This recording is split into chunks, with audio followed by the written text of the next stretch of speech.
गोकुल की पावन धरती पर, जहां हर ओर प्रेम, भक्ति और आनंद का वास था, जहां गायों की घंटियां मधुर स्वर में बजती थीं और जहां नन्हे बालक कृष्ण अपनी मुस्कान से सबका मन मोह लेते थे, उसी गोकुल में एक दिन अंधकार भी चुपके से प्रवेश करने वाला था। कंस, मथुरा का क्रूर राजा, जिसे यह पता चल चुका था कि नंद बाबा के घर जन्मा बालक ही उसका अंत बनेगा, उसने एक भयानक योजना बनाई।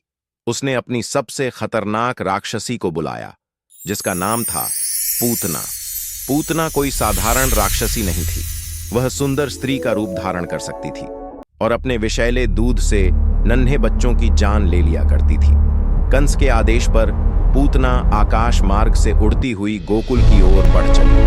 हल्का रहस्यमयी संगीत। रात का समय था। गोकुल गहरी नींद में सो रहा था। दीपक की मध्यम रोशनी और शांत वातावरण। पूतना ने अपने भयानक स्वरूप को छुपाया और एक सुंदर स्त्री बनकर नंद बाबा के घर में प्रवेश किया।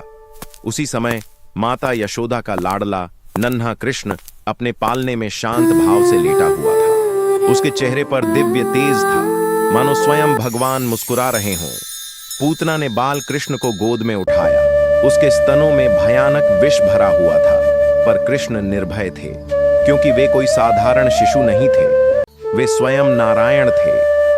दिव्य संगीत। जैसे ही पूतना ने कृष्ण को दूध पिलाने का प्रयास किया, बाल कृष्ण ने उसके प्राणों का ही रस खींचना शुरू कर दिया।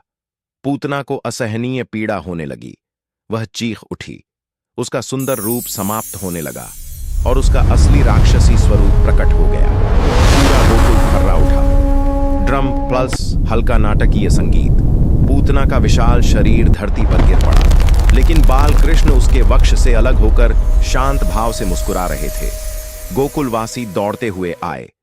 माता यशोदा घबराई हुई अपने लाला को खोजती हुई पहुंची। जैसे ही उन्होंने देखा कि उनका लाडला सुरक्षित है,